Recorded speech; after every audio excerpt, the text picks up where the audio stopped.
Oi pessoal, tudo bem? Meu nome é Karen Matias, eu sou artista plástica, professora de desenho e de outras artes, especialmente para crianças. E nesse vídeo eu vou falar para vocês sobre um instrumento que pode ser muito útil nas artes visuais. Nesse caso aqui eu vou falar mais especificamente do desenho.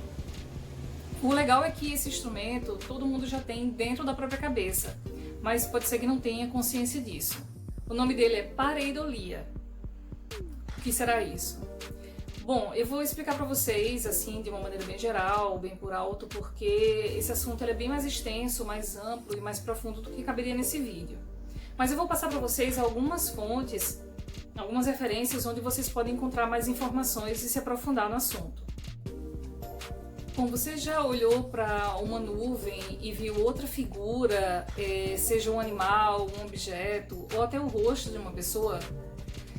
Você sabe, você tem consciência de que é só uma nuvem, mas o teu cérebro te induz a associar essa nuvem a uma outra imagem, a uma outra figura que você já conhecia previamente. E não é só com nuvens que isso acontece, acontece também em pedras, em cachoeiras, em manchas na parede, em folhagens.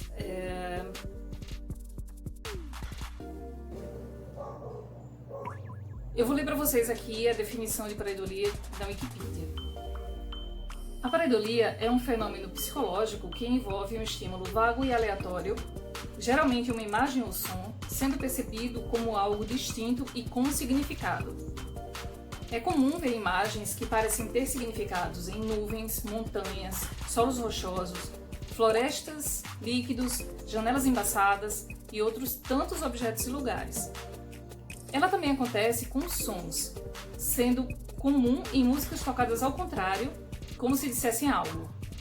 A pareidolia vem do grego para, que é junto ou ao lado de, e eilodon, que significa imagem, figura ou forma. Foi inspirado nessa confusão mental que a gente tem quando olha alguma coisa e reconhece como um rosto, que George Smith criou em 2007 um fotoblog chamado Faces and Places. É uma coleção de fotografias divertidas com vários objetos que imitam ou que podem ser reconhecidos pelo espectador como um rosto. E fez tanto sucesso que acabou virando livro. A pareidolia é muito útil, por exemplo, na psicologia, em um método de avaliação da personalidade chamado teste de Rorschach. Por outro lado, também a pareidolia pode ser usada, por exemplo, para a exploração da fé das pessoas. A gente escuta muito falar por aí de notícias de manchas, de objetos aleatórios que podem ser interpretados como um milagre ou como um sinal divino. E às vezes viram um ponto de peregrinação ou são explorados até economicamente. Tanto do ponto de vista turístico, quanto na venda de souvenirs ou na venda do próprio objeto, como por exemplo uma torrada com uma suposta imagem de uma santa que foi vendido por $28 mil no eBay. Mas não se preocupem que isso não é doença, nem um transtorno, não tem nada de errado.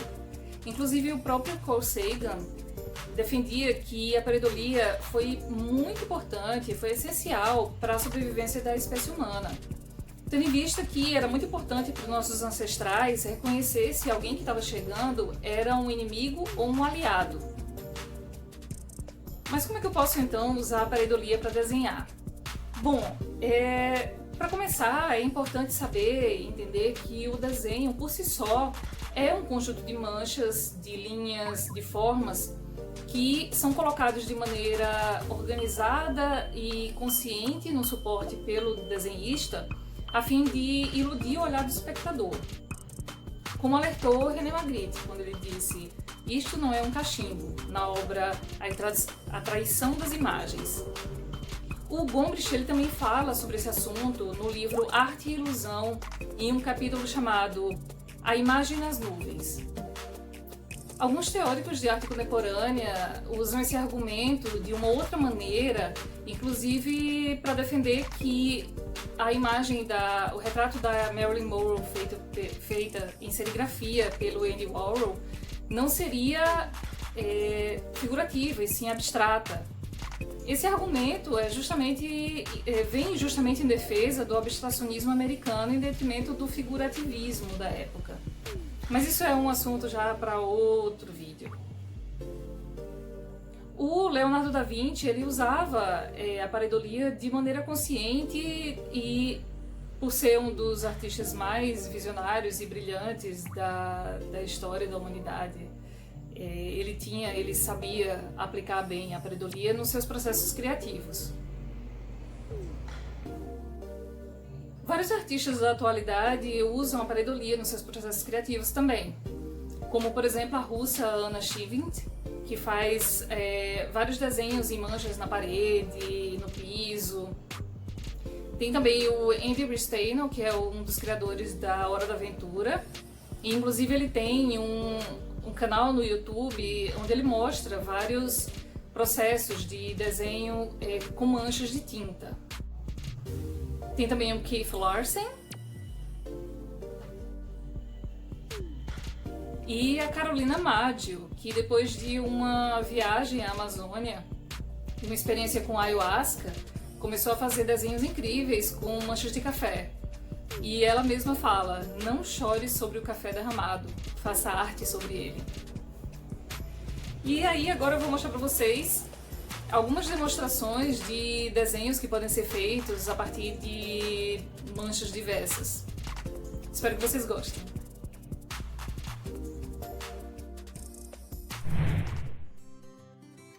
Primeiro, imprima o modelo que você quer desenhar.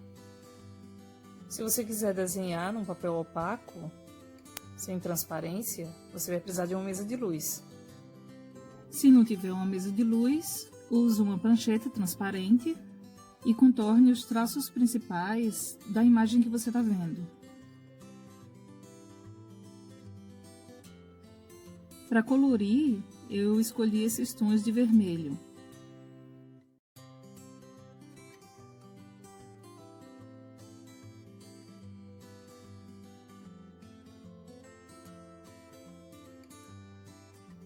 Amarelo para o rosto,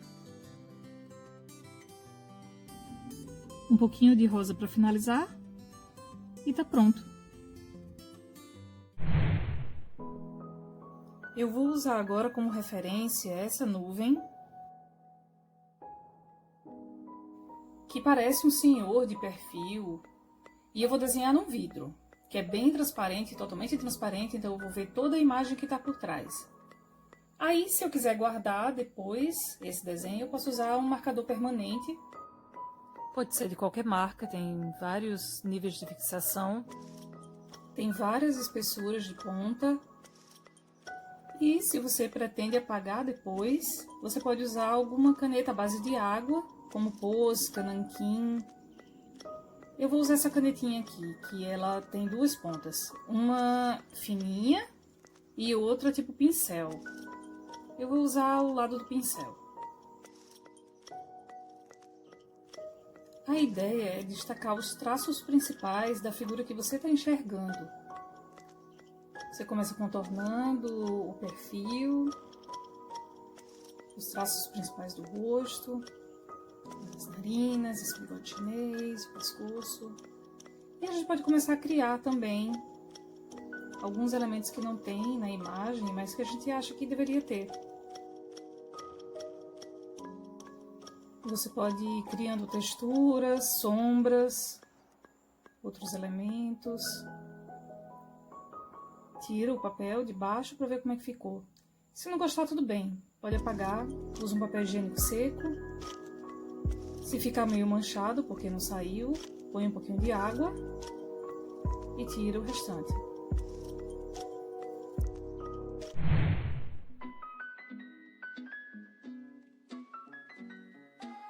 E a próxima experiência vai ser nessa cachoeira que dizem que parece uma noiva, né? Mas eu vou fazer uma dama antiga. Esse teste antes no vidro é mais para esquentar e para ver como é que fica.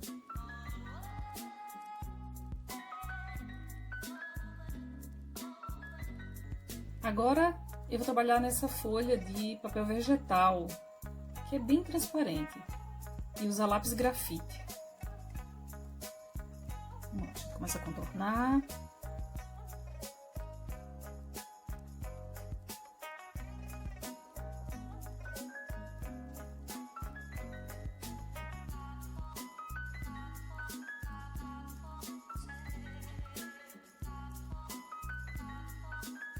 Não deu certo, apaga.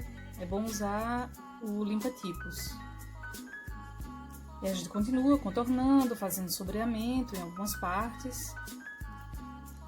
Depois a gente tira a referência e pode começar a trabalhar com a criatividade, com outros elementos que você não viu anteriormente. As formas de referência podem servir somente como uma base para você começar o desenho. Depois você começa a criar em cima dele, fazendo outros elementos que ainda não existem. Aí você vai usar sua imaginação, outras referências. Pode ficar à vontade e use a sua criatividade. No caso aqui, eu estou pintando o fundo para destacar o desenho e pinto o próprio desenho mesmo. Eu não sei se vocês perceberam, mas eu estou pintando o verso do desenho. Eu fiz isso para evitar que o marcador tire o pigmento do grafite que está em cima do papel, porque esse papel ele não segura tão bem o grafite ele é solto, né? Então a gente corre o risco de fazer uma mistura e fazer sujeira. Então é melhor pintar o verso. Eu estou usando um rosa um pouquinho mais vivo, fazendo algumas sombras a mais no vestido da dama. E aí você dá uma noção melhor de volume. Pintando o cabelo dela de roxo. Por que roxo? Porque deu vontade de pintar de roxo. Tô pintando a pele dela de amarelo. Aí o piso, né, o chão, eu tô pintando de preto. Eu acabei esquecendo de pintar o verso, mas nesse caso não tem tanto problema, porque não tem grafite nessa parte, então não tem uma mistura. E de qualquer forma o preto ele se misturaria com o grafite de uma forma que não iria poluir o desenho. Então tudo bem.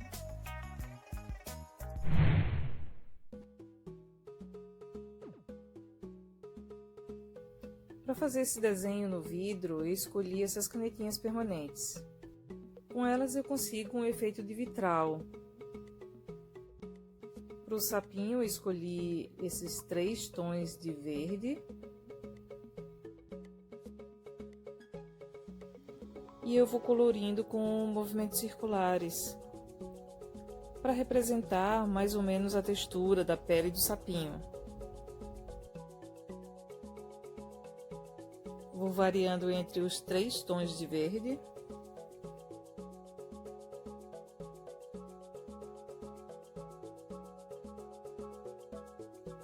Com isso eu vou criando uma noção de textura, de volume, de profundidade. E vou aproveitar esse fundo circular e também essas listrinhas que são as falhas da impressora. É interessante tirar partido dessas formas.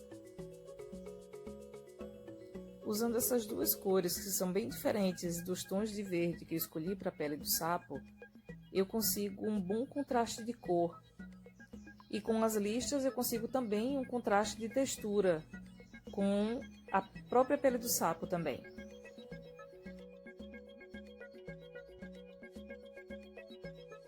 E aí eu já posso retirar a foto base debaixo do vidro e trabalhar no desenho sem precisar mais de referência.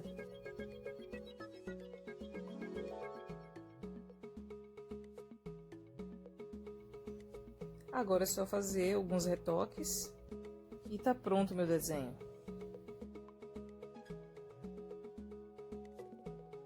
Agora é só emoldurar.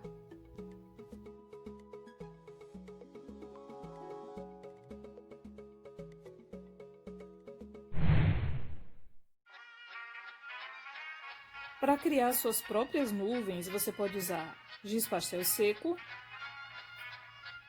giz pastel oleoso, aquarela em pasta, aquarela em pastilha, lápis de cor aquarelável, carvão, café, beterraba, vinho, etc. Mas nessa demonstração eu vou usar só tinta guache, pincel e um vidro. É bem simples.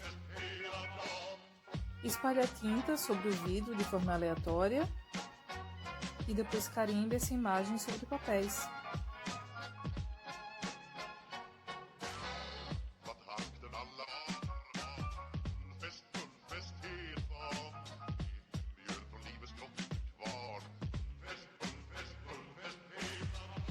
Repita o processo quantas vezes você quiser, de preferência usando cores e formas diferentes. Quanto maior a variedade de cores e formas, mais possibilidades de criação você vai ter.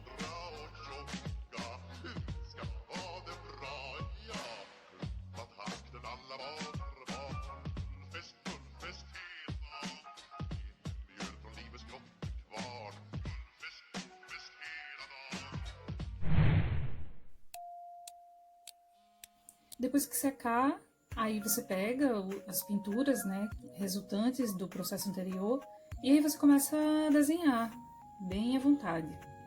Vai fazendo tudo que você estiver enxergando, sem muito julgamento, faz bem livre, bem à vontade. Olha só esse cachorrinho caolho. Esse aqui eu tô vendo um patinho. Tem gente que vê um coelho, mas eu acho que é mais fácil ser um pato. E aí atrás dele tem tipo um peixe, como se fosse óculos de mergulho, né?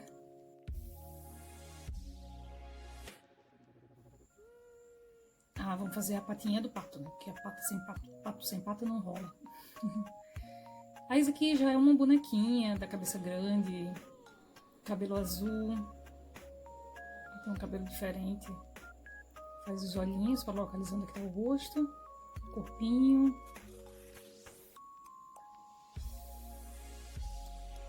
Vamos fazer, não tem bracinho aqui, mas vamos fazer um bracinho e ela segurando essa coisa aí.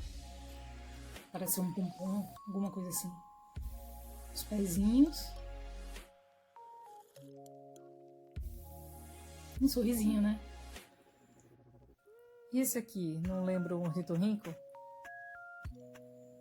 Você vai contornando as formas e destacando onde que você acha que está faltando para definir o que é cada personagem, cada objeto. E você vai fazendo bem livre.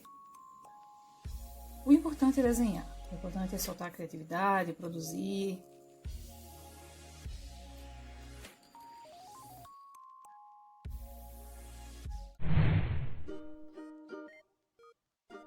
Como eu não estou muito segura do que eu estou vendo aqui, eu usei o vidro. Por quê? Porque se não der certo, a gente apaga. Vamos lá, pega um papel seco, passa no vidro e a gente já pode desenhar de novo. Mas eu vou fazer outro desenho. Esse aqui, eu tô vendo um dragão, um filhote de dragão, ou um bicho assim. Também não tô muito certa. Por isso que escolhi usar o vidro novamente. Vamos ver como é que vai ficar?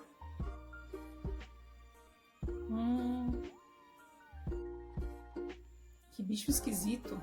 Não gostei, vou fazer outro. Então, a gente apaga com papel higiênico seco. Põe um pouquinho de água, se não estiver saindo todo o pigmento. E a gente já pode usar o vidro de novo. Agora eu tô fazendo diferente. Vou fazer um filhote de rinoceronte. Eu fiz um primeiro olhinho maior, não gostei, apaguei. Comecei a fazer outro. Agora eu não tô gostando muito desse rabo. Eu acho que eu vou usar esse pedacinho de rosa para fazer uma patinha. E aí vou contornando o corpinho. Vamos ver se dessa vez fica melhor. Faço um sorrisinho e as narinas. Ficou um pouquinho mais legal. Mas eu vou apagar assim mesmo. Eu acho que vou fazer outro desenho. Isso aqui é um rato. Sem dúvida é um rato. Eu vou contornando a cabeça. Corpinho. corpinho, o rabo, faço uns bigodes, os olhinhos.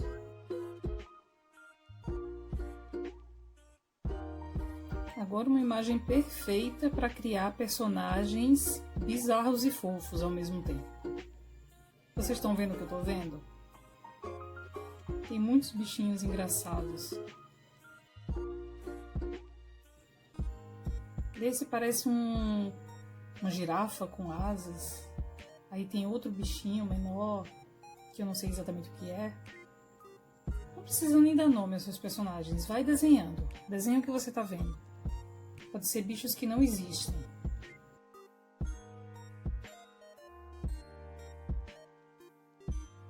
É a partir de imagens assim que muitos desenhistas criam seus personagens. Eles criam de formas aleatórias e a partir de bichos que não se encontram normalmente na natureza. Um exemplo é o próprio Andy Ristaino, que eu falei para vocês. Ele criou vários personagens assim. Vale muito a pena dar uma olhada no canal dele, viu? Fica a dica aqui para vocês. E mesmo que você não trabalhe com criação de personagens, nem nada parecido, também é legal só desenhar por desenhar. O desenho não precisa ter uma função específica ou um objetivo. Desenhar pode ser só um passatempo. Muita gente pensa que é incapaz de desenhar porque acha que é difícil, acha que precisa de uma técnica espetacular, ou acha que não tem criatividade, mas é só se soltar. Começa a riscar à vontade, sem compromisso, sem autocrítica. Risca à vontade. Desenhe bastante, solta a mão, solta a criatividade. É como eu sempre digo, a prática leva à diversão. E o mais importante é se divertir mesmo.